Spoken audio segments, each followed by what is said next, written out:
ನಮಸ್ಕಾರ ವೀಕ್ಷಕರೇ. ಕಣಚೂರು ಮೆಡಿಕಲ್ ಆಸ್ಪತ್ರೆ ಮತ್ತು ರಿಸರ್ಚ್ ಸೆಂಟರ್ ಅರ್ಪಿಸುವ ಆರೋಗ್ಯವಾಣಿ, ಇದು ಆರೋಗ್ಯದ ಮಾತು ವಿಶೇಷ ವೈದ್ಯಕೀಯ ಸಂವಹನ ಕಾರ್ಯಕ್ರಮಕ್ಕೆ ಸ್ವಾಗತ. ನಾನು ದಿವ್ಯಾ. ಇಷ್ಟು ಸಂಚಿಕೆಗಳ ಕಾಲ ನಾವು ಬೇರೆ ಬೇರೆ ರೀತಿಯಾದಂತಹ ಒಂದು ಆರೋಗ್ಯದ ಒಂದು ಚಿಕಿತ್ಸೆಗಳಿಗೆ ಯಾವ ರೀತಿಯಾಗಿ ಕಣಚೂರು ಆಸ್ಪತ್ರೆಯಲ್ಲಿ ಮೆಡಿಸಿನ್ಸ್ಗಳಾಗಿರ್ಬೋದು ಅಥವಾ ಚಿಕಿತ್ಸೆಗಳಾಗಿರ್ಬೋದು, ಶಸ್ತ್ರಚಿಕಿತ್ಸೆಗಳನ್ನು ಯಾವ ರೀತಿಯಾಗಿ ಮಾಡಲಾಗುತ್ತೆ, ಇದೆಲ್ಲದರ ಕುರಿತು ಕೂಡ ನಾವು ನಿಮಗೆ ಮಾಹಿತಿಯನ್ನು ಕೊಟ್ಟಿದ್ದೇವೆ. ಇವತ್ತಿನ ನಮ್ಮ ವಿಶೇಷವಾದಂತಹ ಒಂದು ಸಂಚಿಕೆಯಲ್ಲಿ ಗರ್ಭಿಣಿಯರಿಗೆ, ಅದರಲ್ಲೂ ವಿಶೇಷವಾಗಿ ಯಾವ ರೀತಿಯಾದಂತಹ ಚಿಕಿತ್ಸೆಗಳಿದೆ, ಅವರು ಯಾವ ರೀತಿಯಾದಂಥ ಒಂದು ಎಚ್ಚರಿಕೆ ಕ್ರಮಗಳನ್ನು ವಹಿಸಬೇಕು, ಸರಿಯಾದ ಸಮಯದಲ್ಲಿ ಯಾವ ರೀತಿಯಾದಂತಹ ಚಿಕಿತ್ಸೆಗಳನ್ನು ಪಡೆದುಕೊಂಡ್ರೆ ಉತ್ತಮವಾಗಿರುತ್ತೆ, ಅವರ ಒಂದು ಆಹಾರದ ಶೈಲಿ ಹೇಗಿರಬೇಕು, ಜೀವನ ಶೈಲಿ ಹೇಗಿರಬೇಕು, ಇದೆಲ್ಲದರ ಕುರಿತಾಗಿ ನಮ್ಮ ಇವತ್ತಿನ ಒಂದು ಎಪಿಸೋಡಲ್ಲಿ ನಾವು ನಿಮಗೆ ತಿಳಿಸ್ಕೊಡ್ತಾ ಇದ್ವಿ. ಈ ಕುರಿತು ಮಾಹಿತಿಯನ್ನು ನೀಡೋದಕ್ಕೆ ನಮ್ಮ ಜೊತೆ ಇದ್ದಾರೆ ಡಾಕ್ಟರ್ ಕದ್ರಿ ಯೋಗೇಶ್ ಬಂಗೇರ ಅವರು ನಮ್ಮ ಜೊತೆ ಇದ್ದಾರೆ. ಇವರು ಕಣಚೂರು ಆಸ್ಪತ್ರೆಯಲ್ಲಿ ಪ್ರಸೂತಿ ಮತ್ತು ಸ್ತ್ರೀರೋಗ ತಜ್ಞರಾಗಿ ಕಾರ್ಯವನ್ನು ನಿರ್ವಹಿಸ್ತಾ ಇರೋದು. ಕಾರ್ಯಕ್ರಮಕ್ಕೆ ಆತ್ಮೀಯವಾದಂಥ ಸ್ವಾಗತ ಡಾಕ್ಟರ್. ಇತ್ತೀಚಿನ ದಿನಗಳಲ್ಲಿ ಗರ್ಭಿಣಿಯರ ಒಂದು ಜೀವನ ಶೈಲಿಯನ್ನು ಕೂಡ ನಾವು ತೆಗೆದುಕೊಂಡಾಗ ಒಂದು ವಿಭಿನ್ನ ಜೀವನ ಶೈಲಿಗೆ ಹೋಗಿಕೊಳ್ತಾರೆ ಅಂತಲೇ ಹೇಳ್ಬೋದು. ಜೊತೆಗೆ ಗರ್ಭಿಣಿಯರು ಅಂತ ಹೇಳಿದ ತಕ್ಷಣ ವಿಶೇಷವಾಗಿ ಒಂದು ಸ್ಥಾನಮಾನವನ್ನು ಕೂಡ ನೀಡಲಾಗ್ತಾ ಇದೆ. ಸಾಕಷ್ಟು ರೀತಿಯಾದಂತಹ ಆಧುನಿಕ ಯುಗದಲ್ಲಿ ಚಿಕಿತ್ಸೆಗಳು ಕೂಡ ಸಾಕಷ್ಟು ರೀತಿಯಾಗಿ ಬದಲಾವಣೆಯಾಗಿ ಕೂಡ ಬಂದಿರುವಂಥದ್ದನ್ನು ನಾವು ನೋಡ್ತಾ ಇದ್ವಿ. ಮೊದಲನೇದಾಗಿ ಗರ್ಭಿಣಿಯರಿಗೆ ಬರುವಂತಹ ತೊಂದರೆಗಳು ಏನೇನಿರುತ್ತೆ ಅನ್ನೋದನ್ನು ತಿಳಿಸ್ಕೊಡಿ. ಸಾಮಾನ್ಯ ತೊಂದರೆ ಅಂದರೆ ಫಸ್ಟು 3 ತಿಂಗಳು ಮೊದಲೇನೆ, ಅದು 3 ಹಂತ ಮಾಡ್ತೀವಿ ನಾವು. ಮೊದಲೇನೆ 3 ತಿಂಗಳು ಮತ್ತು ಎರಡನೇ ಹಂತದಲ್ಲಿ ಅಂದರೆ 4 ತಿಂಗಳಿಂದ ಆಲ್ಮೋಸ್ಟ್ 6 ಮಂತ್ಸ್, ಆಮೇಲೆ 3ನೇ ಹಂತ ಅಂದರೆ 7 ತಿಂಗಳಿಂದ 9 ತಿಂಗಳು. ಅದಕ್ಕೆ ನಾವು ಟ್ರೈಮೆಸ್ಟರ್ ಅಂತ ಹೇಳ್ತೀವಿ, 3 ಟ್ರೈಮೆಸ್ಟರ್. ಮೊದಲನೇ ತಿಂಗಳಲ್ಲಿ ವಾಂತಿ ಬರುವಂಥದ್ದು ಅದೊಂದು, ಮತ್ತು ಆಯಾಸ, ಮತ್ತು ಎರಡನೇ ಮತ್ತು ಕೆಲವೊಮ್ಮೆ ಬ್ಲೀಡಿಂಗ್ ಬರ್ಬೋದು.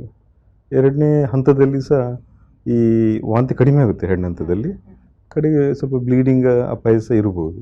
ಲಾಸ್ಟಲ್ಲಿ ಅವರಿಗೆ ಸ್ವಲ್ಪ ಈ ಕಾಲಲ್ಲಿ ಊದ್ಕೊಳ್ಳೋದು, ಅಂದರೆ ನಾವು ಎಡಿಮಾ ಅಂತ ಹೇಳ್ತೀವಿ, ಕಾಲಿನ ನರ ದೊಡ್ಡದಾಗೋದು, ಮತ್ತು ಬೇರೆ ಸ್ವಲ್ಪ ಆಯಾಸ ಅಂತ ಇರುತ್ತೆ. ಇದು ಆಯಾಸ ಉದ್ದೇಶ ಅಂದರೆ ಈ ನೇಚರ್ ಆಯಾಸ ಯಾಕೆ ಅಂದರೆ, ಅದು ಆಯಾಸ ಯಾಕೆ ಆಗುವುದಂದರೆ, ಆಯಾಸ ಆದರೆ ಆ ಮಹಿಳೆ, ಗರ್ಭಿಣಿ ಮಹಿಳೆ ರೆಸ್ಟ್ ತಗೋತಾರೆ. ರೆಸ್ಟ್ ತಗೊಳ್ಳುವಾಗ ಮಗುವಿನ ಬೆಳವಣಿಗೆಗೆ ಸಹಕಾರಿಯಾಗುತ್ತದೆ. ಸೊ ಆಯಾಸ ಏನು ಅಂತ ಫಟಿಗ್ ಅಂದರೆ ಅದೇನು ಅಂಥ ದೊಡ್ಡ ಇದಿಲ್ಲ. ಆದರೆ ನಾವು ಆವಾಗ ಕೂಡಲೇ ನಾವು ಹಿಮೋಗ್ಲೋಬಿನ್ ಚೆಕ್ ಮಾಡ್ತೀವಿ, ಏನಾದರೂ ಹಿಮೋಗ್ಲೋಬಿನ್ ಕಡಿಮೆ ಇದೆಯಾ, ಅನಿಮಿಯಾ, ರಕ್ತಹೀನತೆ ಇದೆ ಹೇಳಿ. ಆಮೇಲೆ ಬೇರೆ ಸಮಸ್ಯೆ ಅಂದರೆ ಅವರಿಗೆ ಗ್ಯಾಸ್ಟ್ರಿಕ್ ಅಂತ ಬರುವಂಥದ್ದು, ಮತ್ತು ಅವರಿಗೆ ಒಂದು ಕೆಲವೊಮ್ಮೆ ಒಂದು ಡಿಪ್ರೆಷನ್ ಅಂತ ಇರೋದು, ಮನಸ್ಸಿನ ಒಂದು ತುಮುಲ ಅಂದರೆ ಸ್ವಲ್ಪ ಯಾವುದು ಡಿಪ್ರೆಷನ್ ಬರುವಂಥದ್ದು, ಮತ್ತು ಈ ಪೈಲ್ಸ್ ಬರುವಂಥದ್ದು, ಮೂಲ ವ್ಯಾಧಿಯ ಅಲ್ಲಿ ಅದು ಕೆಲವೊಮ್ಮೆ ಬ್ಲೀಡಿಂಗ್ ಆಗ್ಬೋದು ಪೈಲ್ಸಿಂದ. ಇಂಥ ಕೆಲವು ಲಕ್ಷಣಗಳು ಅವರಿಗೆ ಸಾಧಾರಣವಾಗಿ ಕಾಡುವಂಥವರ ಲಕ್ಷಣ ಎಲ್ಲರಲ್ಲಿ ಇರುತ್ತದೆ. ಅಂದರೆ ಸಾಧಾರಣವಾಗಿ ಗರ್ಭಿಣಿಯಾದವರಲ್ಲಿ ಈ ರೀತಿಯಾದಂತಹ ತೊಂದರೆಗಳು ಕಂಡು ಬರುವಂಥದ್ದು. ಓಕೆ, ಇದೀಗ ಉಸಿರಾಟದ ತೊಂದರೆ ಅನ್ನುವಂಥದ್ದು ಕಂಡು ಬರುತ್ತೆ ಅಂತ ತಿಳಿದು ಬಂದಿದೆ ಒಂದು ಗರ್ಭಿಣಿಯರಲ್ಲಿ. ಯಾವ ಕಾರಣಕ್ಕಾಗಿ ಅದು ಉಸಿರಾಟ ತೊಂದರೆ? ಒಂದು ಅಂದರೆ ಅವರಿಗೆ ಒಂದು ಎದೆಯಲ್ಲಿ ಒಂಥರ ಒಂದು ಸೆನ್ಸೇಷನ್, ಎಲ್ಲೋ ಎದೆ ಕಟ್ಟಿದಾಗ ಆಗುತ್ತೆ. ಕೆಲವೊಮ್ಮೆ ಅದು ಗ್ಯಾಸ್ಟ್ರಿಕ್ ಇರ್ಬೋದು, ಕೆಲವೊಮ್ಮೆ ಅವರಿಗೆ ಅಪರೂಪದಲ್ಲಿ ಆಸ್ತಮ ಇರ್ಬೋದು, ಕೆಲವೊಮ್ಮೆ ಕೆಮ್ಮು ಆಗಿ ಹತ್ತಿರ್ಬೋದು.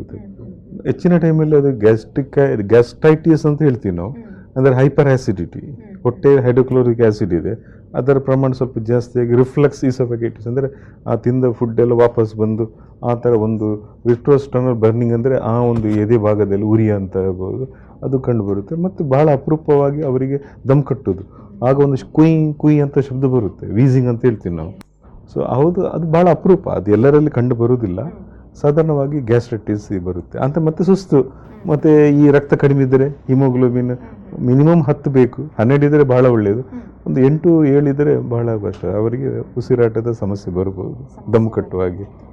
ಓಕೆ, ಇದೀಗ ಇನ್ನೊಂದು ಹೇಳಿದ್ರೆ ಸಾಕಷ್ಟು ರೀತಿಯಾದಂಥ ಒಂದು ಪರೀಕ್ಷೆಗಳನ್ನು ಕೂಡ ಮಾಡಿಸ್ಕೊಳ್ಬೇಕಾಗುತ್ತೆ ಏನು ಗರ್ಭಾವಸ್ಥೆಯಲ್ಲಿರುವಂತಹ ಮಹಿಳೆಯರು. ಯಾವ ರೀತಿಯಾದಂತಹ ತಪಾಸಣೆಗಳನ್ನು ಮಾಡಿಸ್ಬೇಕು, ಈ ಒಂದು ತಪಾಸಣೆಯ ಉದ್ದೇಶ ಆದರೂ ಏನು ಅನ್ನೋದನ್ನು ತಿಳಿಸಿ. ಗರ್ಭಿಣಿ ಆಗುವ ಒಂದು ಸ್ಥಿತಿ ಉಂಟಲ್ಲ, ಅದು ಬಹಳ ಒಂದು ಕ್ಲಿಷ್ಟಕರ ಇದು ಅವರ ಸ್ಥಿತಿ. ಅಂದರೆ ಗರ್ಭಿಣಿ ಅಂದರೆ ಹೈ ರಿಸ್ಕ್ ಇರ್ಬೋದು, ಅಟ್ಲೀಸ್ಟ್ ಲೋ ರಿಸ್ಕ್ ಇದ್ದೇ ಇರುತ್ತೆ. ನಾವು ಡಾಕ್ಟರ್ಗಳು ನೋ ರಿಸ್ಕ್ ಅಂತ ಇರುವುದಿಲ್ಲ, low risk or high risk so low ರಿಸ್ಕಿಗೆ ನಾವು ಅಷ್ಟು ಗಮನ ಕೊಡೋದಿಲ್ಲ. ಅಂದರೆ ಹೈ ರಿಸ್ಕ್ ಇದೆಯಾ ಅಂತ ರೂಲ್ ಔಟ್ ಮಾಡಿದ್ರೆ ಲೋ ರಿಸ್ಕ್ ಇದೆ ಅಂತ ಗೊತ್ತಾಗುತ್ತೆ. ಸೊ ಅವರಿಗೆ ನಾವು ಅಂದರೆ ಈ ನೇಚರ್ ಅಂದರೆ ಅದು ನೇಚರ್ದು ಒಂದು ಮುಖ್ಯವಾದ ಏನಂದರೆ ಪ್ರಾಣಿ ಇರಲಿ ಸಸ್ಯ ಇರಲಿ ಯಾವುದಿರಲಿ ನೇಚರ್ ಅಂದರೆ ರೀಪ್ರೊಡಕ್ಷನ್, ಅಂದರೆ ಈ ವಂಶಾಭಿವೃದ್ಧಿ ಮಾಡೋದೇ ಈ ನಮ್ಮ ಸೃಷ್ಟಿಯ ನಿಯಮ ಅದು. ಸೊ ಅದು ಎಲ್ಲ ಪ್ರಾಣಿಗಳಲ್ಲಿ ಮನುಷ್ಯರಲ್ಲಿ ಸಹ ಇದೆ. ಗರ್ಭಧಾರಣೆ, ಸೊ ಗರ್ಭಧಾರಣೆ ಸ್ಥಿತಿ ಅಂದರೆ ಒಂದು ಜೀವದಿಂದ ಇನ್ನೊಂದು ಜೀವ ಬರುವುದಂದರೆ ಅದೊಂದು ಸೃಷ್ಟಿಯ ಕ್ರಿಯೆ ಅದು. ಸೊ ಅದಕ್ಕೆ ಭಾಳ ಕಷ್ಟಪಡಬೇಕಾಗುತ್ತೆ ಮಹಿಳೆ. ಸೊ ಕೆಲವೊಮ್ಮೆ ಮಹಿಳೆ ತಮ್ಮ ಕೆಲಸ ಬಿಡುವಂಥದ್ದು, ಜಾಬ್ ಬಿಡುವಂಥದ್ದು, ತುಂಬ ಸ್ಯಾಕ್ರಿಫೈಸ್ ಮಾಡ್ತಾರೆ. ಅವರ ಒಂದು ಆ ಟೈಮಲ್ಲಿ ಅವರ ಅಂಗಸೌಷ್ಠವ ಇರಲಿ, ಅವರ ಸ್ಕಿನ್ ಇರಲಿ ತುಂಬ ಕಡಿಮೆ ಆಗುತ್ತೆ. ಆದರೂ ಅವರು ಎಲ್ಲವನ್ನೂ ಒಂದು ಸ್ಯಾಕ್ರಿಫೈಸ್ ಮಾಡಿ, ಒಂದು ತ್ಯಾಗ ಮಾಡಿ ಅವರು ಈ ಗರ್ಭಿಣಿ ಆಗಬೇಕಂತ ಹಂಬಲ ಅದರಲ್ಲಿ ಇರುತ್ತೆ. ಆಗ ನಾವು ಏನು ಮಾಡ್ತೀವಿ ಅಂದರೆ ತಪಾಸಣೆ ಮಾಡ್ತೀವಿ. ಅಂದರೆ ಮೊದಲೆಲ್ಲ ನಾವು ತಿಂಗಳು ತಪಾಸಣೆ ಮಾಡ್ತೀವಿ. ಆದರೆ ಪುವರ್ ಪೇಷಂಟ್ ಅಂದರೆ ಕೆಲವರಿಗೆ ನಾವು ಎಲ್ಲ ತಿಂಗಳು ಬರಲಿಕ್ಕಾಗಲ್ಲ. ಅವರಿಗೆ 9 ತಿಂಗಳಲ್ಲಿ 4 ಸಲ, ಅಂದರೆ ಫಸ್ಟ್ 3 ತಿಂಗಳು ಒಂದು ಸಲ, ಆಮೇಲೆ 4 ರಿಂದ 6 ತಿಂಗಳು ಒಂದು ಸಲ, ಆಮೇಲೆ ಲಾಸ್ಟಲ್ಲಿ 2 ಸಲ ಅಂತ ಹೇಳ್ತೀವಿ. ಅದು ವಿಶ್ವ ಆರೋಗ್ಯ ಆರ್ಗನೈಸೇಷನ್ ಇದೆ, ಸಂಸ್ಥೆ WHO ಅಂತ ಹೇಳ್ತೀವಿ, ಅದು ಹೇಳಿದೆ. ಅದರ ಪ್ರಕಾರ ನಾವು ಟೆಸ್ಟ್ ಮಾಡ್ತೀವಿ. ಮತ್ತು ಬಂದ ಮಹಿಳೆಯನ್ನು ನಾವು ಕೂಲಂಕಷವಾಗಿ ಪರೀಕ್ಷೆ ಮಾಡಿ ಅವ್ರದ್ದೆಲ್ಲ ಸಮಸ್ಯೆ ಕೇಳ್ತೀವಿ. ಹಿಸ್ಟ್ರಿ ಅಂದರೆ ಏನು ತೊಂದರೆ ಇದೆಲ್ಲ ಕೇಳಿ ಆಮೇಲೆ ನಾವು ಬ್ಲಡ್ ಟೆಸ್ಟ್ ಮಾಡ್ತೀವಿ. ಬ್ಲಡ್ ಟೆಸ್ಟಲ್ಲಿ ಮುಖ್ಯವಾಗಿ ನಾವು ಹಿಮೋಗ್ಲೋಬಿನ್ ನಾನು ಮೊದಲೇ ಹೇಳಿದಾಗೆ 10 ಗ್ರಾಮ್ ಮಿನಿಮಮ್ ಬೇಕು. ಆಮೇಲೆ ಬ್ಲಡ್ ಗ್ರೂಪಿಂಗ್ ಅಂತ ಭಾಳ ಇಂಪಾರ್ಟೆಂಟ್. ಯಾಕಂದರೆ ಮಹಿಳೆ ನಾವು ಏನು ಪ್ರಿಪೇರ್ ಮಾಡ್ತೇವೆ ಅಂದರೆ ಡೆಲಿವರಿಗೆ ಪ್ರಿಪೇರ್ ಮಾಡೋದು. 9 ತಿಂಗಳು ಡೆಲಿವರಿ ಆಗುವಾಗ ಆ ಡೆಲಿವರಿ ಟೈಮಲ್ಲಿ ಬ್ಲೀಡಿಂಗ್ ಅಂತ ಇರ್ತದೆ. ರಕ್ತದ ಸ್ರಾವ ಅಂದರೆ ಅದು ಕೆಲವೊಮ್ಮೆ ಸಾಧಾರಣವಾಗಿ 1/2 ಲೀಟರ್ ಅಂತ ಇರುತ್ತೆ ಬ್ಲೀಡಿಂಗ್, ಅದರ ಒಳಗಿರಬೇಕು. 1/2 ಲೀಟ್ರಿಂದ ಜಾಸ್ತಿ ಇದ್ದರೆ ಕೆಲವೊಮ್ಮೆ 1 ಲೀಟರ್ 2 ಲೀಟರ್ ಆ ಥರ ಬ್ಲೀಡಿಂಗ್ ಸಹ ಆಗ್ಬೋದು, 2.5 3. ಸೊ ಅದಕ್ಕೆ ನಾವು ಪ್ರಿಪೇರ್ನೆಸ್ ಅಂದರೆ ತಯಾರಿಯಾಗಿ ಬ್ಲಡ್ ಗ್ರೂಪ್ ನೋಡ್ತೀವಿ. ಯಾಕೆಂದರೆ ಬ್ಲಡ್ ಗ್ರೂಪ್ ಅಲ್ಲದೆ ಕ್ರಾಸ್ ಮ್ಯಾಚಿಂಗ್ ಅಂದರೆ ಅದಕ್ಕೂ ರೆಡಿ ಮಾಡ್ತೀವಿ. ಕೆಲವೊಮ್ಮೆ ಅಪರೂಪದ ಗ್ರೂಪ್ AB ನೆಗೆಟಿವ್ ಅಂತ ಇರುತ್ತೆ. ಆಗ ರಿಲೇಟಿವ್ಸ್ಗೆ ಹೇಳಿ ನಾವು ಕ್ರಾಸ್ ಮಾಡಿ ರೆಡಿ ಇರ್ತೀವಿ ಡೋನರನ್ನು. ಸೊ ಆ ಥರ ಬೇರೆ ಟೆಸ್ಟ್ ಅಂದರೆ HIV ಟೆಸ್ಟ್ ಮಾಡ್ತೀವಿ, ಒಂದು ಸಿಫಿಲಿಸ್ ಅಂತ VDRL ಟೆಸ್ಟ್ ಮಾಡ್ತೀವಿ, ಆಮೇಲೆ ಹೆಪಟೈಟಿಸ್ B ಟೆಸ್ಟ್ ಮಾಡ್ತೀವಿ, ಥೈರಾಯ್ಡ್ ಟೆಸ್ಟ್ ಮಾಡ್ತೀವಿ ಈಗ ಸಾಧಾರಣವಾಗಿ. ಮತ್ತು ಶುಗರ್, ಅವರಿಗೆ 75 ಗ್ರಾಮ್ ಶುಗರ್ ಕೊಡ್ತೀವಿ. ಅವು ಊಟ ಮಾಡಿ ಹೇಗೂ ಬರ್ಬೋದು, ಅದಕ್ಕೇನು ಸಂಬಂಧ ಇಲ್ಲ. ಅದು ಶುಗರ್ ಕೊಟ್ಟ ನಂತರ 300 ml ವಾಟರಲ್ಲಿ ಅವರು 5 ನಿಮಿಷದಲ್ಲಿ ಕುಡಿಬೇಕು ಅದನ್ನು. ಆಮೇಲೆ 5 ನಿಮಿಷ ಕುಡಿದು ಅಲ್ಲೇ ಇರಬೇಕು ಅವರು, ಆ ಕಡೆ ಹೊರಡಬಾರ್ದು ತುಂಬ. ಆಮೇಲೆ 2 ಗಂಟೆ ನಂತರ ಬ್ಲಡ್ ತೆಗಿತೀವಿ ನಾವು ಟೆಸ್ಟಿಗೆ. ಬಟ್ ಗ್ಲುಕೋಸ್ ಕುಡಿದ ನಂತರ ಬೇರೆ ತಿನ್ನುವಾಗಿಲ್ಲ ಅವರು, ಬೇರೆ ಗ್ಲುಕೋಸ್ ತಿಂದ ನಂತರ ಬಿರಿಯಾನಿ ತಿನ್ನುವಾಗಿಲ್ಲ. 2 ಗಂಟೆ ನಂತರ ಬ್ಲಡ್ ತೆಗೆದ ನಂತರ ಮತ್ತೆ ಏನು ಬೇಕು ಬಿರಿಯಾನಿ ತಿನ್ಬೋದು. ಸೊ ಕೆಲವು ಆ ಟೆಸ್ಟ್ ಮಾಡುವಾಗ 140 ಮಿಲಿಗ್ರಾಮ್ ಕಟ್ ಆಫ್ ಅಂತಿದೆ. ಒಂದು ವೇಳೆ ಜಾಸ್ತಿ ಇದ್ದರೆ ನಾವು ಬೇರೆ ಟೆಸ್ಟ್ ಮಾಡ್ತೀವಿ. 100 ಗ್ರಾಮ್ ಗ್ಲುಕೋಸ್ ಕೊಟ್ಟು ಬೆಳಿಗ್ಗೆ ಬರ್ಲಿಕ್ಕೆ ಹೇಳ್ತೀವಿ, ಫಾಸ್ಟಿಂಗ್ ಅಂದರೆ ಖಾಲಿ ಹೊಟ್ಟೆಯಲ್ಲಿ. ಮತ್ತು ಫಾಸ್ಟಿಂಗಲ್ಲಿ ಮಾಡಿ ಆಮೇಲೆ 100 ಗ್ರಾಮ್ ಗ್ಲುಕೋಸ್ ಕೊಟ್ಟು 1 ಗಂಟೆ 2 ಗಂಟೆ 3 ಗಂಟೆ ಆಗಿ 3 ಟೆಸ್ಟ್ ಮಾಡ್ತೀವಿ. ಅದು ಗ್ಲುಕೋಸ್ ಟಾಲರೆನ್ಸ್ ಟೆಸ್ಟ್ ಹೇಳಿ. ಅಂದರೆ ಒಂದು ವೇಳೆ ಅದರಲ್ಲಿ ಸ್ವಲ್ಪ ಜಾಸ್ತಿ ಗ್ಲುಕೋಸ್ ಲೆವೆಲ್ ಇದ್ದರೆ ಆಮೇಲೆ ನಾವು ಅವರಿಗೆ ಸ್ವಲ್ಪ ಡಯಟ್ ಮಾಡಲಿಕ್ಕೆ ಹೇಳ್ತೀವಿ. ಲೈಫ್ ಸ್ಟೈಲ್ ಮಾಡಿಫಿಕೇಶನ್, ಜೀವನ ಶೈಲಿಯ ವಿಧಾನ ಅಂದರೆ ಅದನ್ನು ಒಂದು ಆ ಜೀವನ ಕ್ರಮವನ್ನು ತಿದ್ದುವಿಕೆ ಅಂದರೆ ಚೇಂಜ್ ಮಾಡೋದು. ಆಮೇಲೆ ಕೆಲವೊಮ್ಮೆ ಟ್ಯಾಬ್ಲೆಟ್ ಕೊಡ್ತೀವಿ, ಇನ್ಸುಲಿನ್ ಇಂಜೆಕ್ಷನ್ ಕೊಡ್ತೀವಿ ಶುಗರ್ ಇದ್ರೆ. ಓಕೆ ಅಂತ ಹೇಳಿದ್ರೆ ಈ ಒಂದು ತಪಾಸಣೆಯ ಉದ್ದೇಶಗಳೇನಿರುತ್ತೆ ಇದೆಲ್ಲದನ್ನ ಕೂಡ ಅವ್ರು ಮಾಡಿಸ್ಕೊಳ್ಳೇಬೇಕಾಗುತ್ತೆ ಅಂತ ತಿಳಿಸ್ಕೊಟ್ರಿ. ಎಸ್ ಡಾಕ್ಟರ್, ಈ ಒಂದು ಗರ್ಭಿಣಿಯರಲ್ಲಿ ಯಾವ ರೀತಿಯಾದಂತಹ ಚಿಕಿತ್ಸೆ ಕ್ರಮಗಳಿದೆ, ಜೊತೆಗೆ ಇದಕ್ಕೆ ಈ ಉದ್ದೇಶ ಏನು ಅನ್ನೋದನ್ನ ತಿಳಿಸ್ಕೊಟ್ರಿ. ಸ್ಕ್ಯಾನಿಂಗ್ ಅನ್ನೋದನ್ನ ಪ್ರತಿ ತಿಂಗಳು ಕೂಡ ಮಾಡಿಸ್ಕೊಳ್ಬೇಕಾಗುತ್ತಾ ಹೇಗೆ, ಅಥವಾ ಇದರಿಂದ ಯಾವುದಾದ್ರೂ ಪರಿಣಾಮಗಳು ಬೀರುವಂಥದ್ದು ಏನಾದರೂ ಇದೆಯಾ ಈ ಒಂದು ಸ್ಕ್ಯಾನಿಂಗ್ ಮಾಡಿಸ್ಕೊಳ್ಳೋದ್ರಿಂದ? ಸ್ಕ್ಯಾನಿಂಗ್ ಮಾಡಿಸ್ಕೊಳ್ಳೋದು ಒಂದು ಪ್ರಥಮ 3 ತಿಂಗಳ ಆ ಸಮಯದಲ್ಲಿ ಒಂದು ಸ್ಕ್ಯಾನಿಂಗ್ ಮಾಡುವಂತ ಹೇಳ್ತೀವಿ ನಾವು. ಅದು 12 ವೀಕ್ಸ್ ಒಳಗೆ ಒಂದು ಸ್ಕ್ಯಾನಿಂಗ್. ಅದರ ಉದ್ದೇಶ ಅಂದರೆ ಅದು ಗರ್ಭಿಣಿಯಲ್ಲಿ ನಿಂತಿದೆ, ಗರ್ಭಕೋಶದಲ್ಲಿ ಇದೆಯಾ, ಗರ್ಭನಾಳದಲ್ಲಿ ಇದೆಯಾ, ಮತ್ತು ಹಾರ್ಟ್ ಬೀಟ್ ಇದೆಯಾ, ಅದು ಲೈವ್ ಇದೆಯಾ, ಬ್ಲೀಡಿಂಗ್ ಸಮಸ್ಯೆ ಇದೆಯಾ, ಅಂದರೆ ಒಳಗೇನೋ ಬ್ಲೀಡಿಂಗ್ ಇದೆಯಾ, ಅಥವಾ ಟ್ವಿನ್ಸ್ ಇದೆಯಾ, ಇದೆಲ್ಲ ಸ್ಕ್ಯಾನಿಂಗಲ್ಲಿ ಗೊತ್ತಾಗುವಂಥದ್ದು. ಆಮೇಲೆ ಒಂದು ಸ್ಕ್ಯಾನಿಂಗ್ ನಾವು ಒಂದು ಮಧ್ಯ ಹಂತದಲ್ಲಿ ಅಂದರೆ 40 ವಾರ ಬೇಕಾಗುತ್ತೆ. ಗರ್ಭಿಣಿ ಅಂದರೆ 9 ತಿಂಗಳಂದರೆ ವಾರ ಲೆಕ್ಕ ಮಾಡುವಾಗ 40 ವೀಕ್ಸ್. ಸೊ ನಾವು ಎಕ್ಸಾಕ್ಟ್ 20 ವೀಕ್ಸಿಗೆ ಅಂದರೆ 4.5 ತಿಂಗಳಲ್ಲಿ ಒಂದು ಸ್ಕ್ಯಾನಿಂಗ್ ಮಾಡ್ತೀವಿ. ಆ ಸ್ಕ್ಯಾನಿಂಗ್ ಮಾಡುವಾಗ ನಮಗೆ ಮಗುವಿಂದ ಕೂಲಂಕಷವಾಗಿ ಡಿಟೇಲ್ ಆಗಿ ನೋಡಿ ಅದರಲ್ಲಿ ಏನಾದರೂ ಡಿಫೆಕ್ಟ್ ಇದೆಯಾ ಅಂತ ಕಂಡುಬಿಡು. ಓಕೆ. ಕೆಲವೊಮ್ಮೆ ಇತ್ತೀಚೆಗೆ ಒಂದು ಮಗುವಿಗೆ ಹಾರ್ಟ್ ಪ್ರಾಬ್ಲಮ್ ಇತ್ತು, ಕೆಲವೊಮ್ಮೆ ಅವರಿಗೆ ಏನಾದರೂ ಮಂದಬುದ್ಧಿ ಮಗು ಬರುವಂಥದ್ದು, ಅದು ಫಸ್ಟ್ 3 ಮಂತ್ಸಲ್ಲಿ ಸಹ ಗೊತ್ತಾಗುತ್ತೆ. ಏನಾದರೂ ಹಾರ್ಟ್ ಪ್ರಾಬ್ಲಮ್ಮು ಅಥವಾ ಜಠರದ ಸಮಸ್ಯೆ, ಬ್ರೈನ್ ಸಮಸ್ಯೆ, ಏನಾದರೂ ಡಿಫೆಕ್ಟ್ ಇದ್ದರೆ ಕಂಡುಹಿಡ್ಬೋದು. ಹಾಗೆ ನಮಗೆ ಅಬಾರ್ಷನ್ ರೂಲ್ಸ್ ಅಂದರೆ 20 ವಾರದ ಒಳಗೆ ಅಬಾರ್ಷನ್ ಆಗಬೇಕು. ಅಂದರೆ MTP ಅಂದರೆ ನಾವು ಅದನ್ನು ಕ್ಯಾನ್ಸಲ್ ಮಾಡ್ಬೋದು. 20 ವಾರದ ನಂತರ ನಮಗೆ ಕ್ಯಾನ್ಸಲ್ ಮಾಡಲಿಕ್ಕೆ ಅವಕಾಶ, ಕಾನೂನಿನ ಪ್ರಕಾರ MTP ಆ್ಯಕ್ಟ್ ಅಂತಿದೆ, ಮೆಡಿಕಲ್ ಟರ್ಮಿನೇಷನ್ ಪ್ರೆಗ್ನೆನ್ಸಿ, ಅಲ್ಲಿ ಅವಕಾಶ ಇಲ್ಲ. ಅದು 24 ವಾರದಲ್ಲಿ ಏನಾದರೂ ರೇಪ್ ಎಲ್ಲ ಆಗಿ ಗರ್ಭಿಣಿ ಆದರೆ ಒಂದು ಅವಕಾಶವನ್ನು ಇತ್ತೀಚೆಗೆ ಸರ್ಕಾರ ಮಾಡಿಕೊಟ್ಟಿದೆ. ಆದರೆ ಏನಾದರೂ ಡಿಫೆಕ್ಟ್ ಇದ್ದರೆ ನಾವು 20 ವಾರದೊಳಗೆ ಮಾಡಬೇಕು. ನಾವು ಸ್ಕ್ಯಾನಿಂಗ್, ಆಮೇಲೆ ಲಾಸ್ಟಿಗೆ ನಾವು ಸ್ಕ್ಯಾನಿಂಗ್ ಲಾಸ್ಟಿಗೆ ಡೆಲಿವರಿಗೆ 1-2 ವಾರ ಮೊದಲು ಮಾಡ್ತೀವಿ. ಆಗ ಎಲ್ಲ ಪ್ಲಸೆಂಟಾ ಪೊಸಿಷನ್, ವೇಟ್, ಮಗುವಿನ ಹೆಲ್ತ್ ಬಗ್ಗೆ ಸ್ಟಡಿ ಮಾಡ್ತೀವಿ ನಾವು. ಅದೇನು ಮತ್ತು ಅದು ಅನುಸರಿಸಿ ನಾವು ಕೆಲವೊಮ್ಮೆ ಮುಂಚಿತವಾಗಿ 1-2 ವಾರ ಮುಂಚಿತವಾಗಿ ಡೆಲಿವರಿ ಸಹ ಮಾಡಿಸ್ತೀವಿ ನಾವು. ಡಾಪ್ಲರ್ ಅಂತ ಇದೆ. ಸೊ ಸ್ಕ್ಯಾನಿಂಗಲ್ಲಿ ಯಾವ ಸಮಸ್ಯೆ ಇಲ್ಲ. ಸ್ಕ್ಯಾನಿಂಗ್ ಅಲ್ಟ್ರಾಸೌಂಡು ಇದುವರೆಗೆ ಯಾವ ಒಂದು 50 ವರ್ಷದಿಂದ ಸ್ಕ್ಯಾನಿಂಗ್ ಮಾಡ್ತಾನೆ ಇದ್ದರು, 50 ವರ್ಷದಿಂದ ಜಾಸ್ತಿ ಮಾಡ್ತಾನೆ ಇದ್ದರು. ಇದರಲ್ಲಿ ಬಿಲ್ಕುಲ್ ಯಾವುದೇ ಆ್ಯಕ್ಚುಲಿ ತೊಂದರೆಗಳು ಆಗುವ ಚಾನ್ಸ್ ಇಲ್ಲವೇ ಇಲ್ಲ. ಆದರೆ ಜನರಿಗೆ ಸಾಮಾನ್ಯವಾಗಿ ಸ್ಕ್ಯಾನಿಂಗ್ ತೊಂದರೆ ಆಗುತ್ತೆ, ಅದು ಲೇಸರು ಅಂತದ್ದು ಹೇಳ್ತಾರೆ. ಇದು ಅಲ್ಟ್ರಾಸೌಂಡ್ ಬೇರೆ, ಅದು ಲೇಸರ್ ಅಲ್ಲ. ಈ ಥರ ಅಂತ ಹೇಳಿದ್ರೆ ಈ ಒಂದು ಸ್ಕ್ಯಾನಿಂಗ್ ಅನ್ನ ಮಾಡಿಸ್ಕೊಳ್ಳೋದ್ರಿಂದ ಯಾವುದೇ ರೀತಿಯಾದಂಥ ತೊಂದರೆಗಳು ಆಗೋದಿಲ್ಲ ಅಂತ ಹೇಳಿ ತಿಳಿಸಿದ್ರಿ. ಓಕೆ, ಇದೀಗ ಮುಂದೆ ನಾನು ಕೇಳೋದು ಅಂತ ಹೇಳಿದ್ರೆ, ಇತ್ತೀಚಿನ ದಿನಗಳಲ್ಲಿ ಏನು ಆಸ್ಪತ್ರೆಗಳಲ್ಲೇ ಹೆರಿಗೆ ಆಗುವಂಥದ್ದು ಸಾಮಾನ್ಯ. ಆದರೆ ಈ ಒಂದು ಹೋಮ್ ಡೆಲಿವರಿ ಅಂತ ಆಗಬೇಕು ಅಂತ ಕೆಲವರಿಗೆ ಒಂದು ಆಸೆ ಅನ್ನೋಂಥದ್ದು ಇರುತ್ತೆ. ಈ ಒಂದು ಹೋಮ್ ಡೆಲಿವರಿ ಆಗೋದ್ರಿಂದ ಏನಾದರೂ ಪರಿಣಾಮಗಳು ಬೀರಬಹುದಾ? ಮುಂದೆ ಅವರ ಒಂದು ಫ್ಯೂಚರಲ್ಲಿ ಏನಾದರೂ ಪರಿಣಾಮಗಳು ಬೀರಬಹುದಾ? ಅಥವಾ ಮಗುವಿನ ಮೇಲೆ ಯಾವುದಾದ್ರೂ ಪರಿಣಾಮ ಬೀರಬಹುದಾ? ನೋಡಿ, ಆಗ್ರಾದಲ್ಲಿ ತಾಜ್ ಮಹಲ್ ಇದೆ, ಶಹಜಾನ್ ಕಟ್ಟಿದ್ದು. ಹೆಂಡತಿ ಮಮ್ತಾಜ್ ಬೇಗಂ ಯಾಕೆ ಕಟ್ಟಿದಂದರೆ, ಮಮ್ತಾಜ್ ಬೇಗಂ 14ನೇ ಡೆಲಿವರಿಯಲ್ಲಿ ಬ್ಲೀಡಿಂಗ್ ಆಗಿ ಅವರು ಮರಣ ಹೋಗ್ತಾಳೆ. ಸೊ ಹೋಮ್ ಡೆಲಿವರಿ ಅಂದರೆ ಆ ಥರ. ಆಮೇಲೆ ಮನೆಯಲ್ಲಿ ಮೊದಲೆಲ್ಲ ಈಗ ಒಂದು 10-20-30 ವರ್ಷ ಹಿಂದ್ಗಡೆ ಹೋಮ್ ಡೆಲಿವರಿ ಕಾಮನ್ ಆಗಿತ್ತು. ಸೊ ಆಗ ಅಂದರೆ ಹೋಮ್ ಡೆಲಿವರಿ ಅಂದರೆ ಇನ್ಫೆಕ್ಷನ್ ಆಗೋ ಚಾನ್ಸ್ ಇದೆ. ಯಾಕಂದರೆ ಅಲ್ಲಿ ಈಗ ನಾವಂದರೆ ಆ ರೂಮನ್ನು ಸ್ವಚ್ಛ ಮಾಡ್ತೀವಿ, ಆಟೋಕ್ಲೇವ್ ಅಂದರೆ ಆ ರೂಮಲ್ಲಿ ಬ್ಯಾಕ್ಟೀರಿಯಾ ಇರೋದಾಗಿ ನೋಡ್ಕೋತೀವಿ, ನಾವು ಡ್ರೆಸ್ಸಿಂಗ್ ಮಾಡಿ ಕ್ಯಾಪ್ ಆ್ಯಂಡ್ ಮಾಸ್ಕ್ ಹಾಕಿ ಹೋಗ್ತೀವಿ, ಮತ್ತು ನಾವು ಗ್ಲೌಸ್ ಹಾಕ್ತೀವಿ. ಯಾವ ಥರ ಇನ್ಫೆಕ್ಷನ್ ಆಗೋದಿಲ್ಲ. ಈಗಿನ ಮಾಡರ್ನು LT ಅಂದರೆ OT ಥರ, ಆಪ್ರೇಷನ್ ಥಿಯೇಟ್ರ್. ಆಮೇಲೆ ಬ್ಲೀಡಿಂಗ್ ಅಂದರೆ ಇದು ಹೋಮ್ ಡೆಲಿವರಿಯಲ್ಲಿ ಬ್ಲೀಡಿಂಗ್ ಆದರೆ ಏನು ಮಾಡಲಿಕ್ಕಾಗುತ್ತೆ? ಪ್ಲಸೆಂಟ್ ಕೆಲವೊಮ್ಮೆ ಅವರು ಗ್ಲೌಸ್ ಹಾಕೋದಿಲ್ಲ. ಮೊದಲ ಎಲ್ಲ ಡೆಲಿವರಿ ಅಂದರೆ ಕೈಯಲ್ಲೇ, ಬರೀ ಕೈಯಲ್ಲಿ ಅದನ್ನು ವಾಶ್ರೂಮ್ ಮಾಡದೆ ಒಳಗೆ ಕೈ ಹಾಕಿ ಕೆಲವೊಮ್ಮೆ ತಿರುಗಿಸ್ದೆಲ್ಲ ಮಾಡ್ತಾಯಿದ್ರು ಡೆಲಿವರಿ. ಆಗ ಇನ್ಫೆಕ್ಷನ್. ಈಗ ಗ್ಲೌಸ್ ಹಾಕ್ತೀವಿ. ಆಮೇಲೆ ಬ್ಲೀಡಿಂಗ್ ಆದರೆ ಆವಾಗ ಇಂಜೆಕ್ಷನ್ ಇರಲಿಲ್ಲ. ಈಗ ನಾವು ಇಂಜೆಕ್ಷನ್ ಬೇರೆ ಇಂಜೆಕ್ಷನ್, ಆಕ್ಸಿಟೋಸಿನ್ ಅಂತ ಇಂಜೆಕ್ಷನ್ ಇದೆ, ಪ್ರಾಸ್ಟಾಗ್ಲಾಂಡಿನ್ ಇಂಜೆಕ್ಷನ್ ಇದೆ, ಇದೆಲ್ಲ ಇಂಜೆಕ್ಷನ್ ಕೊಟ್ಟು ಮೆಥರ್ಜಿನ್ ಅಂತ ಇದು ಕೊಟ್ಟ ತಕ್ಷಣ ಬ್ಲೀಡಿಂಗ್ ಸ್ಟಾಪ್ ಆಗುತ್ತೆ. ಮತ್ತು ಡ್ರಿಪ್ ಹಾಕ್ತೀವಿ ನಾವು. ಸೊ ಅದನ್ನು ಕಂಟಿನ್ಯೂಸ್ ಮಾನಿಟರಿಂಗ್ ಮಾಡ್ತೀವಿ. ಈ ಮಾಡರ್ನ್ OTಯಲ್ಲಿ ಅಂದರೆ ಈ BP ಪಲ್ಸ್, ಆಕ್ಸಿಜನ್ ಸ್ಯಾಚುರೇಷನ್ ಎಲ್ಲ ಮಾನಿಟರ್ ಮಾಡ್ತೀವಿ. ಸೊ ಹೋಮ್ ಡೆಲಿವರಿಯಲ್ಲಿ ತಾಯಿ ಒಂದು ಪ್ರಾಣಕ್ಕೆ ಅಪಾಯ ಇದೆ. ಸೊ ಹೋಮ್ ಡೆಲಿವರಿ ಆಗಲೇಬಾರ್ದು ಅಂತ ಇದೆ.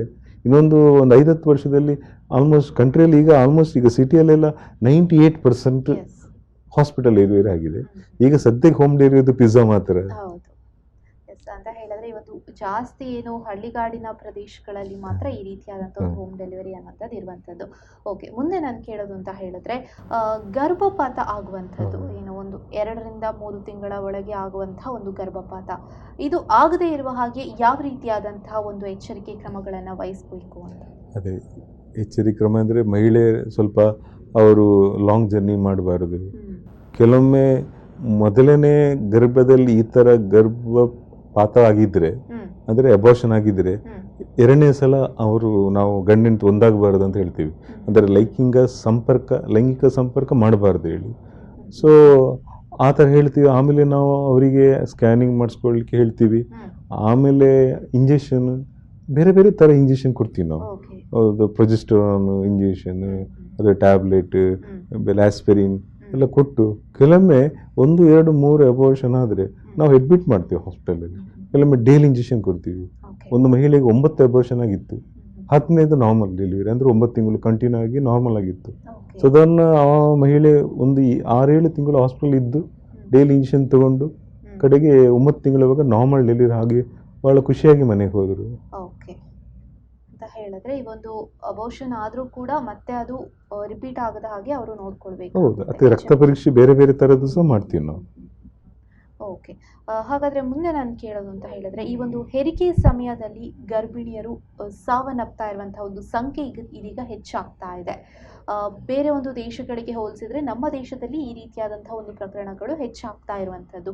ಯಾವ ಕಾರಣಕ್ಕಾಗಿ ಇದಾಗುತ್ತೆ? ಜೊತೆಗೆ ಇದನ್ನು ಆಗದ ಹಾಗೆ ಹೇಗೆ ನಾವು ತಡೆಗಟ್ಟಬಹುದು? ಅದು ಅಂದರೆ ಜಪಾನ್, ಅಮೆರಿಕ ಕಂಟ್ರಿಯಲ್ಲಿ 1,00,000 ಗರ್ಭಿಣಿ ಮಹಿಳೆಯರು ಡೆಲಿವರಿ ಆದರೆ 10 ಒಳಗೆ ಅವರು ಸಾವನ್ನಪ್ಪಬಹುದು. ಅಂದರೆ 1,00,000 1,00,002 10 ಒಳಗೆ. ಬಟ್ ಇಂಡಿಯಾದಲ್ಲಿ ಈಗ ಆಲ್ಮೋಸ್ಟ್ 600 ಇತ್ತು ಒಂದು 40 ವರ್ಷಕ್ಕೆ. ಇಂಡಿಪೆಂಡೆನ್ಸ್ ಟೈಮಲ್ಲಿ 600ರಿಂದ 400 ಬಂದು 300 ಆಗಿ ಈಗ ಕರ್ನಾಟಕದಲ್ಲಿ 145 ತಲುಪಿದೆ. ಆದರೂ ಅದು ನಮಗೆ ಆ್ಯಕ್ಚುಲಿ 30 ಒಳಗೆ ಆಗಬೇಕು ನಮ್ಮ ಗುರಿ.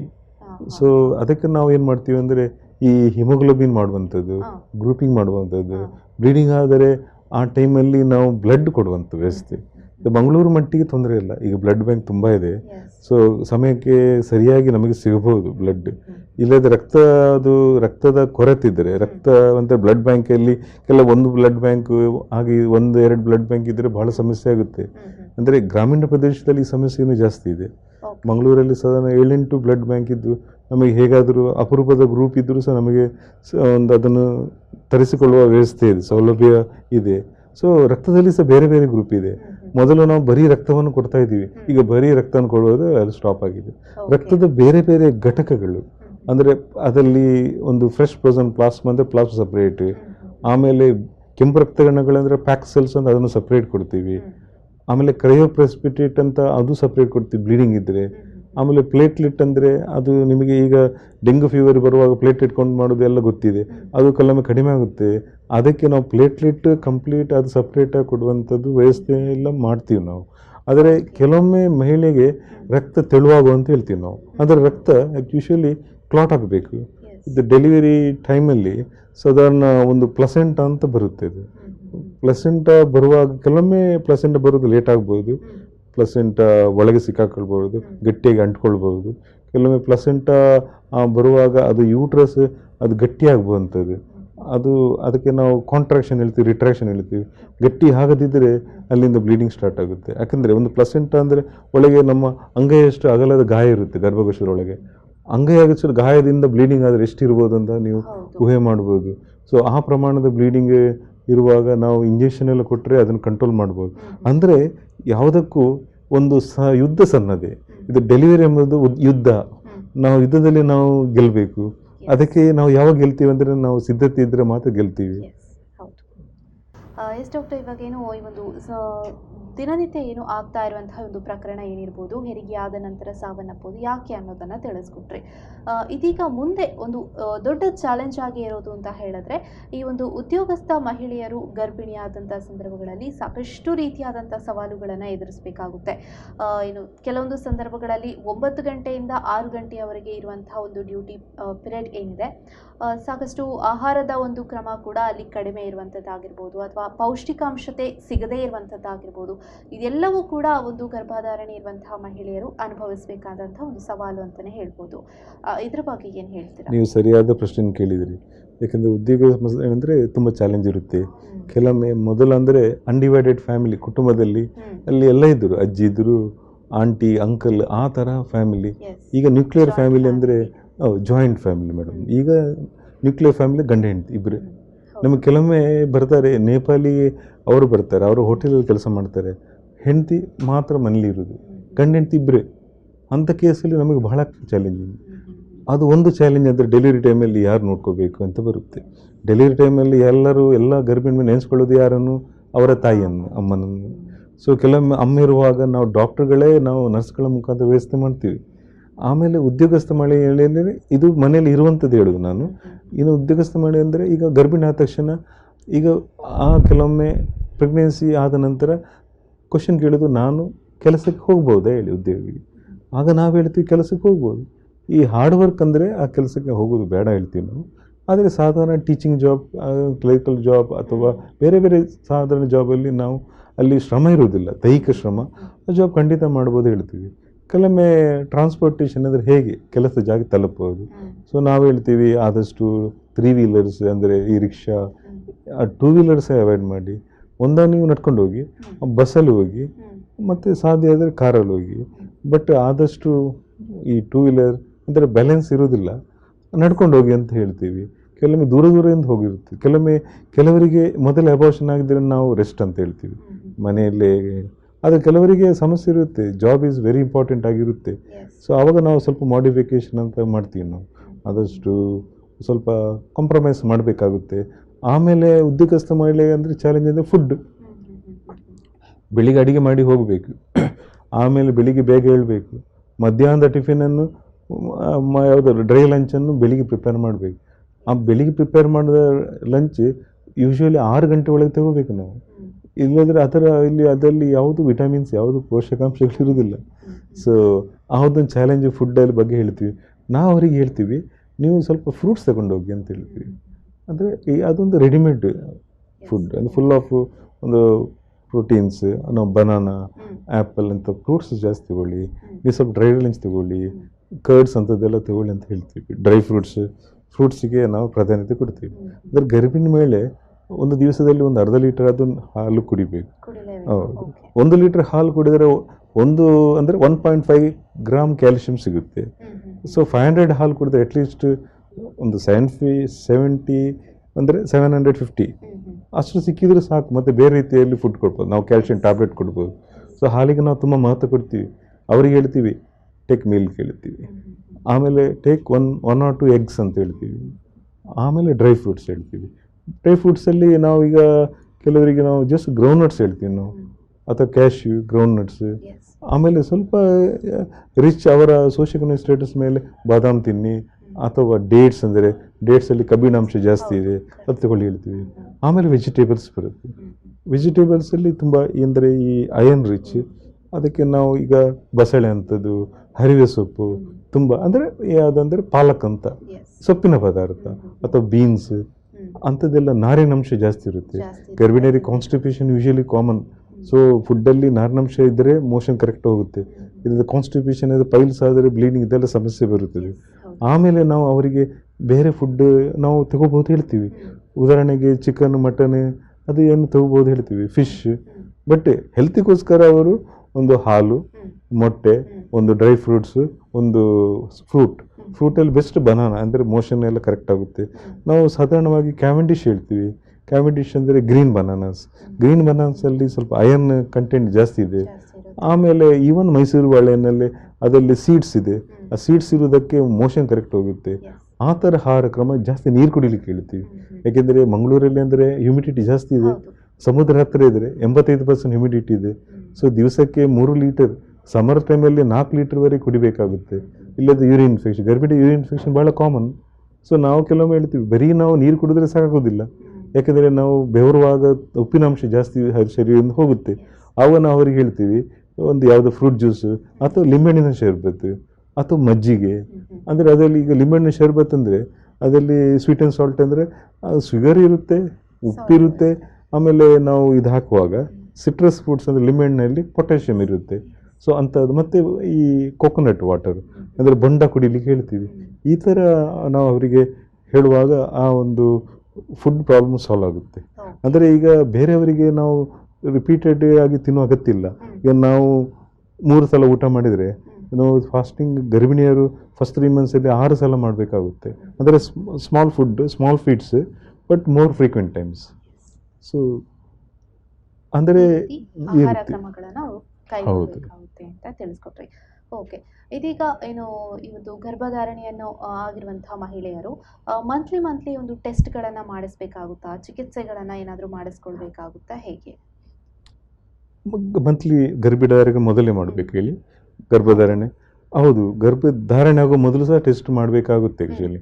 ಅಂದರೆ ಗರ್ಭಿಣಿ ಆಗೋ ಮೊದಲು ಹಿಮೋಗ್ಲೋಬಿನ್ ಮಾಡಬೇಕು, ಒಂದು 10 ಗ್ರಾಮ್ ಇರಬೇಕು. ಶುಗರ್ ಇರಬಾರ್ದು, ಅಂದರೆ ಡಯಾಬಿಟಿಸ್ ಇರಬಾರ್ದು. ಶುಗರ್ ಒಂದು ವೇಳೆ ಇದ್ರೂ ಸಹ ಕಂಟ್ರೋಲ್ ಆಗಿರಬೇಕು. ಥೈರಾಯ್ಡ್ ಟೆಸ್ಟ್ ಮಾಡಿಸ್ತೀವಿ ನಾವು, ಯೂರಿನ್ ಟೆಸ್ಟ್ ಮಾಡ್ತೀವಿ, ಗ್ರೂಪಿಂಗ್ ಮಾಡ್ತೀವಿ. When patient is fit we tell her, fit means when hale and healthy we tell her to conceive. But ಸಾಧಾರಣವಾಗಿ ಇಂಡಿಯಾದಲ್ಲಿ ಆ ಸ್ಟೇಜಿಗೆ ಬರಲಿಲ್ಲ. ಇಂಡಿಯಾದಲ್ಲಿ ಗರ್ಭಿಣಿ ಆದ ನಂತರನೇ ಡಾಕ್ಟರ್ ಹತ್ರ ಬರುವಂಥದ್ದು. ಕೆಲವೊಮ್ಮೆ 1-2 ಅಬಾರ್ಷನ್ ಇದ್ದರೆ, ಮೊದಲನೇ ಏನಾದರೂ ಡೆಲಿವರಿ ಆಗುವಾಗ ಮಗು ತೀರೋದ್ರೆ ಮಾತ್ರ ಆ ಥರ ಪ್ರೀ ಕನ್ಸೆಪ್ಷನಲ್ ಕೌನ್ಸಿಲಿಂಗ್ ಅಂತ ಹೇಳ್ತೀವಿ. Okay conception, before conception they come for the counselling. Okay so ಅದು ಭಾಳ ಅಪರೂಪ, ಬಟ್ ಭಾಳ ಒಳ್ಳೇದು ಅದರಲ್ಲಿ. ಓಕೆ ಅಂತ ಹೇಳಿದ್ರೆ ಏನು ಗರ್ಭಧಾರಣೆಗೂ ಮೊದಲು ಕೂಡ ಇವರೊಂದು ಟೆಸ್ಟ್ ಅನ್ನ ಮಾಡಿಸ್ಕೊಳ್ಳೇಬೇಕು ಅಂತ ಹೇಳುತ್ತೆ. ಹೌದು. ಓಕೆ, ಕೊನೆಯಲ್ಲಿ ಈ ಒಂದು ಏನು ಹೇಳಕ್ ಇಷ್ಟಪಡ್ತೀರಾ ಗರ್ಭಿಣಿಯರಿಗೆ? ಅವರ ಒಂದು ಆಹಾರ ಕ್ರಮ ಆಗಿರ್ಬೋದು ಅಥವಾ ಜೀವನ ಶೈಲಿ ಆಗಿರ್ಬೋದು ಹೇಗಿರಬೇಕು ಅಂತ ಹೇಳಕ್ ಇಷ್ಟಪಡ್ತೀರಾ? ಗರ್ಭಿಣಿ ಸ್ಥಿತಿ ಅಂದರೆ ಅದು ಬಹಳ ಒಂದು ಅಪಾಯಕಾರಿ ಸ್ಥಿತಿ.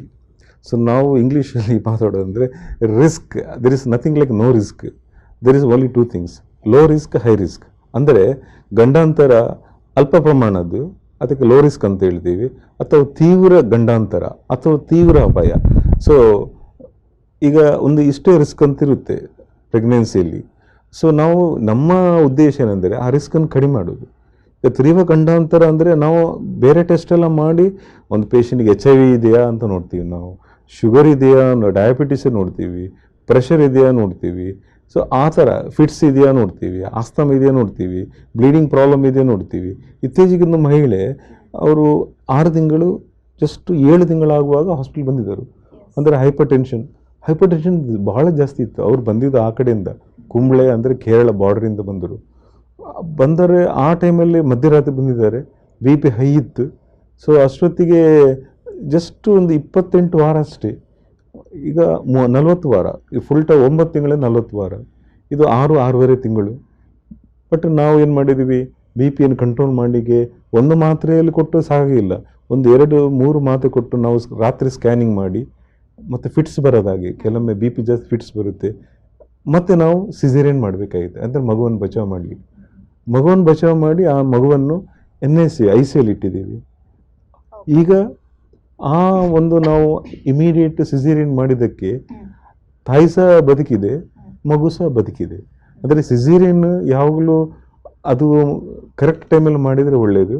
ಬಟ್ ಜನರಿಗೆ ಸಿಸೇರಿಯನ್ ಬಗ್ಗೆ ಕೆಲವು ಕೆಟ್ಟ ಅಭಿಪ್ರಾಯ ಇದೆ. ಸಿಸೇರಿಯನ್ ಡಾಕ್ಟ್ರು ಹಾಗೆ ಸುಮ್ಮನೆ ಮಾಡ್ತಾರೆ, ಸಿಸೇರಿಯಿಂದ ತೊಂದರೆ ಇದೆ, ಈ ಥರ ಅಭಿಪ್ರಾಯ ಇದೆ. ಬಟ್ ಕೆಲವೊಮ್ಮೆ ನಾವು ಸಿಸೇರಿಯನ್ ಮಾಡಿದರೆ ಜೀವ ಉಳಿಯುತ್ತೆ, ಅದರಲ್ಲಿ ತಾಯಿದ ಜೀವ ಉಳಿಯುತ್ತೆ, ಮಗುವಿನ ಜೀವ ಉಳಿಯುತ್ತೆ. ಅದಲ್ಲಿ ಮತ್ತು ಕೆಲವರು ಡಾಕ್ಟ್ರ್ ಮೇಲೆ ತುಂಬ ಇದು ಮಾಡ್ತಾರೆ, ಅವರಿಗೇನು ಮನಸ್ಸಲ್ಲಿ ಡಾಕ್ಟ್ರು ದುಡ್ಡಿಗೋಸ್ಕರ ಅಂತ ಇರುತ್ತೆ. ಯಾವ ಡಾಕ್ಟ್ರು ದುಡ್ಡಿಗೋಸ್ಕರ ನಾವು ಹಾಗೆ ಸಿಸೇರಿಯನ್ ಸುಮ್ಮನೆ ಮಾಡುವ ಚಾನ್ಸ್ ಇಲ್ಲ. ಯಾಕಂದರೆ ಡಾಕ್ಟ್ರಿಗೊಂದು ಫ್ಯಾಮಿಲಿ ಇರುತ್ತಲ್ಲ, ಸೊ ಅವರಿಗೊಂದು ಸಮಾಜದಲ್ಲಿ ಜವಾಬ್ದಾರಿ ಇರುತ್ತೆ, ಸೋಷಿಯಲ್ ರೆಸ್ಪಾನ್ಸಿಬಿಲಿಟಿ ಇರುತ್ತೆ. ಸೊ ಇದು ಒಂದೇ ಮಗುವಿಗೆ ತೊಂದರೆ ಇರುತ್ತೆ, ತಾಯಿಗೆ ತೊಂದರೆ ಇರುತ್ತೆ. ಆದರೆ ಒಂದು ತೊಂದರೆ ಆಗ್ಬೋದಂತ ಒಂದು ಹೆದರಿಕೆಯಲ್ಲಿ ಸಿಸೇರಿಯನ್ ಆಗ್ಬೋದು. ಸೊ ಸಿಸೇರಿಯನ್ ಸೆಕ್ಷನಿಂದ ಏನು ತೊಂದರೆ ಇಲ್ಲ. ಬಟ್ ಒಂದು ಸಿಸೇರಿಯನ್ ಸೆಕ್ಷನ್ ಎಂದರೆ ಆಮೇಲೆ ಕೆಲವೊಮ್ಮೆ 2ನೇ 3ನೇ ಆಗಿ ಅವರು ಸಿಸೇರಿಯನ್ ಆಗ್ಬೋದು. ಈಗ ನಾವು 3ನೇ ಅಲ್ಲದೆ 4ನೇ ಚಾನ್ಸ್ ಕೊಡ್ತಾ ಇದ್ದೀವಿ. ಸೊ ಆಮೇಲೆ ಲಾಸ್ಟಿಗೆ 4ನೇ ಸಲ ನಾವು ಮಕ್ಕಳು ಬಂದ ಆಪರೇಷನ್ ಅಂದರೆ ಮತ್ತೆ ಮಕ್ಕಳಾದ ಹಾಗೆ ನಾವು ಶಸ್ತ್ರಚಿಕಿತ್ಸೆ ಮಾಡ್ತೀವಿ. ಓಕೆ ಓಕೆ ಎಸ್ ಡಾಕ್ಟರ್, ಏನು ಇಷ್ಟು ಹೊತ್ತು ನಮ್ಮ ಜೊತೆ ಕಾರ್ಯಕ್ರಮದಲ್ಲಿದ್ದು ಗರ್ಭಿಣಿಯರು ಯಾವ ರೀತಿಯಾದಂತಹ ಎಚ್ಚರಿಕೆ ಕ್ರಮಗಳನ್ನು ವಹಿಸಬೇಕು, ಜೊತೆಗೆ ಅವರ ಒಂದು ಆಹಾರ ಕ್ರಮಗಳಲ್ಲಿ ಯಾವ ರೀತಿಯಾದಂಥ ಬದಲಾವಣೆಯನ್ನು ಅವ್ರು ಮಾಡ್ಕೋಬೇಕು, ಉದ್ಯೋಗಸ್ಥ ಮಹಿಳೆ ಯಾವ ರೀತಿಯಾದಂಥ ಒಂದು ಬದಲಾವಣೆಯನ್ನು ಮಾಡಿಕೊಂಡ್ರೆ ಉತ್ತಮ, ಜೊತೆಗೆ ಏನು ಹಣ್ಣು ತರಕಾರಿ ಹಂಪಲುವನ್ನು ಎಷ್ಟರ ಒಂದು ಪ್ರಮಾಣದಲ್ಲಿ ಸೇವಿಸಬೇಕು ಅಂತೆಲ್ಲದನ್ನು ಕೂಡ ತಿಳಿಸ್ಕೊಡ್ತಿಗಾಗಿ ನಿಮಗೆ ಧನ್ಯವಾದಗಳು. ನಮಸ್ಕಾರ. ಎಸ್ ವೀಕ್ಷಕರೇ, ಇಷ್ಟು ಹೊತ್ತು ನಮ್ಮ ಜೊತೆ ಕಾರ್ಯಕ್ರಮದಲ್ಲಿ ಸಾಕಷ್ಟು ರೀತಿಯಾದಂತಹ ಮಾಹಿತಿಯನ್ನು ಕೂಡ ತಿಳಿಸ್ಕೊಟ್ಟಿದ್ದಾರೆ. ಏನು ಗರ್ಭಿಣಿಯರು ಗರ್ಭಧಾರಣೆಯನ್ನು ಇರಬೇಕಾದ್ರೆ ಯಾವ ರೀತಿಯಾದಂತಹ ಎಚ್ಚರಿಕೆ ಕ್ರಮಗಳನ್ನು ವಹಿಸಬೇಕು, ಜೊತೆಗೆ ಈ ಒಂದು ಎಚ್ಚರಿಕೆ ಕ್ರಮಗಳನ್ನು ವಹಿಸೋದ್ರಿಂದ ಏನು ಗರ್ಭಿಣಿಯರು ಆಗುವಂತಹ ಈ ಒಂದು ಹೆರಿಗೆಯ ಸಮಯದಲ್ಲಿ ಆಗುವಂತಹ ಸಾವು ನೋವುಗಳನ್ನು ಕೂಡ ತಪ್ಪಿಸಬಹುದು ಅಂತ ತಿಳ್ಕೊಂಡ್ವಿ. ಇದಾಗಿತ್ತು ನಮ್ಮ ಇವತ್ತಿನ ವಿಶೇಷ ಸಂಚಿಕೆ. ನಿರಂತರ ಸುದ್ದಿ, ಮಾಹಿತಿ, ಮನೋರಂಜನೆಗಾಗಿ ನೋಡ್ತಾ ಇರಿ V4 News 24/7. ಇದು ಮುನ್ನುಡಿ, ಮುನ್ನಡೆಗಾಗಿ.